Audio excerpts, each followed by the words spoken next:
السلام علیکم ورحمۃ اللہ وبرکاتہ۔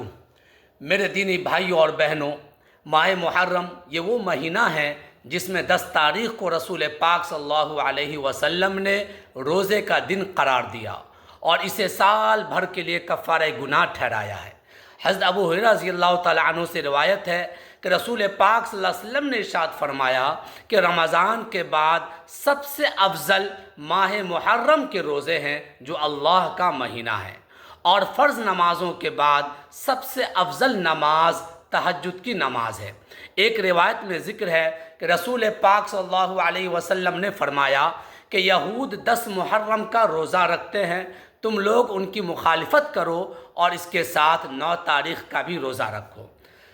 میرے دینی بھائیوں اور بہنوں، ہم میں سے بہت سارے لوگ ماہ محرم کو دکھ اور مصیبت کا مہینہ قرار دے لیا ہے، جس کے اظہار کے لیے سیاہ کالا لباس پہنا جاتا ہے، رونا پیٹنا، تعزیہ کا جلوس نکالنا وغیرہ منعقد کرنا، یہ سب کچھ کار ثواب سمجھ کر اور حضرت حسین رضی اللہ تعالی عنہ سے محبت کے اظہار کے طور پر کیا جاتا ہے، حالانکہ یہ سب چیزیں نبی پاک صلی اللہ علیہ وسلم کے ارشادات کے خلاف ہیں۔ خود کو اہل سنت کہلانے والے بھی بہت سی بدعات میں مبتلا ہو گئے ہیں۔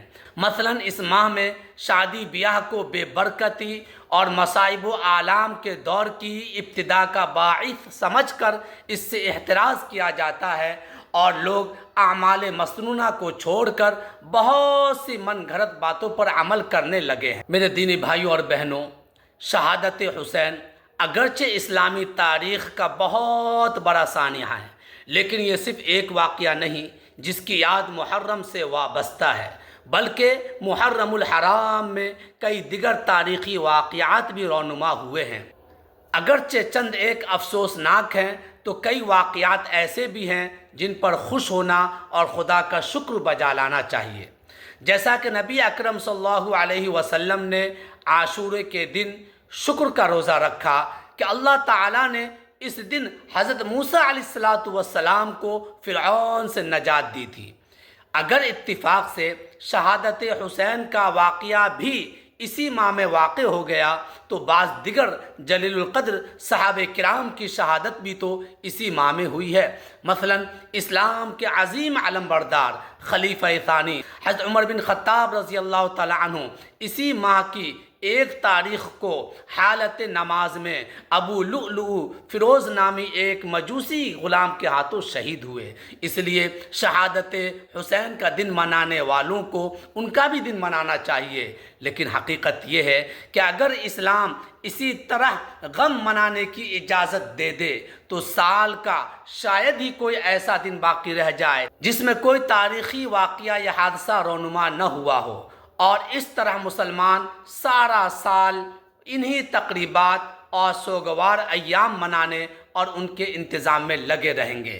ہمارے نبی کریم صلی اللہ علیہ وسلم، اہل بیت، صحابہ اور سلف صالحین پر مشکل گھڑیاں آئیں کہ ان کے سننے سے ہی کلیجہ منہ کو آ جاتا ہے۔ کیا شہادت حمزہ، کہ شہادت عمر رضی اللہ تعالیٰ عنہ، شہادت عثمان ذو النورین، شہادت علی اور شہادت عبداللہ بن زبیر کے لرزہ خیز واقعات سننے کی تاب کسی کو ہے تو بتائیے کس کس کا دن منایا جائے۔ میرے دینی بھائیوں اور بہنوں، ہر مسلمان مرد و عورت کے لیے مناسب یہ ہے کہ اس کو حضرت حسین رضی اللہ تعالیٰ عنہ کی شہادت کا واقعہ غمگین کر دے، اس لیے کہ وہ مسلمانوں کے سردار اور اہل علم صحابہ رضوان اللہ تعالی علیہم اجمعین میں سے تھے۔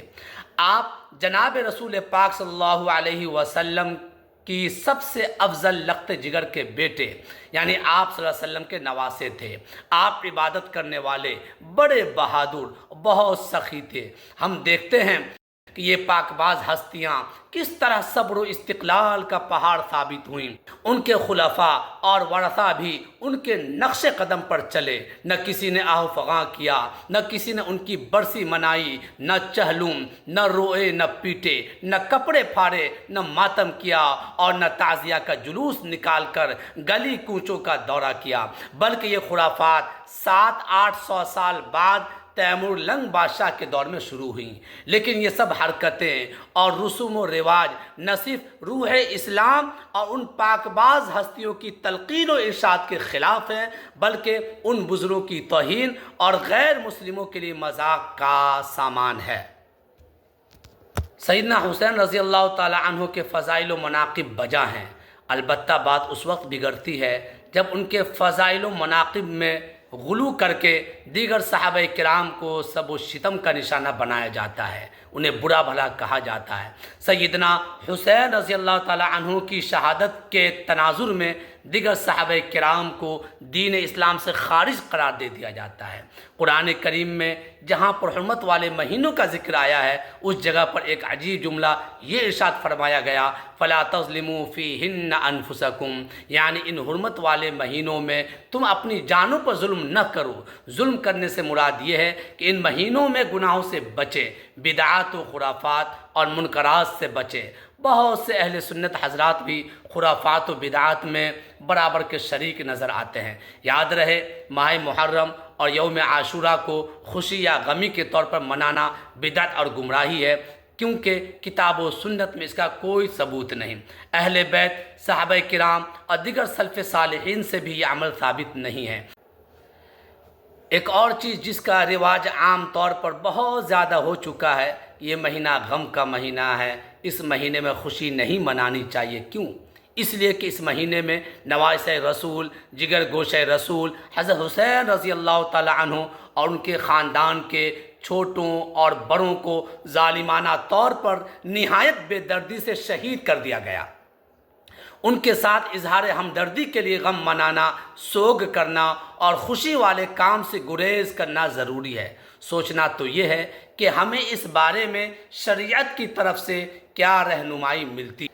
اسلام تو ہمیں ایسے موقع پر صبر و استقامت کی تعلیم دیتا ہے۔ وَبَشِّرِ الصَّابِرِينَ، صبر کرنے والوں کو خوشخبری دے دو۔ الَّذِينَ إِذَا أَصَابَتْهُمْ مُصِیبَةٌ قَالُوا إِنَّا لِلَّهِ وَإِنَّا إِلَیْهِ رَاجِعُونَ، کہ وہ لوگ جب ان کو کوئی مصیبت پہنچتی ہے تو کہتے ہیں کہ ہم اللہ ہی کے لیے ہیں اور اسی کی طرف لوٹنے والے ہیں۔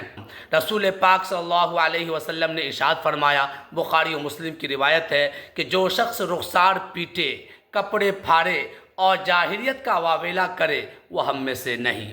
ایسے دوسری حدیث ہے کہ جو شخص سر منڈوائے، بلند آواز سے روئے اور کپڑے پھاڑے، میں اس سے بیزار ہوں۔ لہذا گریہ وزاری کرنا، کپڑے پھاڑنا، ماتم کرنا یہ شریعت کے خلاف ہے۔ ان تمام چیزوں سے، ایسی چیزوں، ایسی حرکتوں سے ہمارے مسلمان ماؤں اور بہنوں بچنا چاہیے۔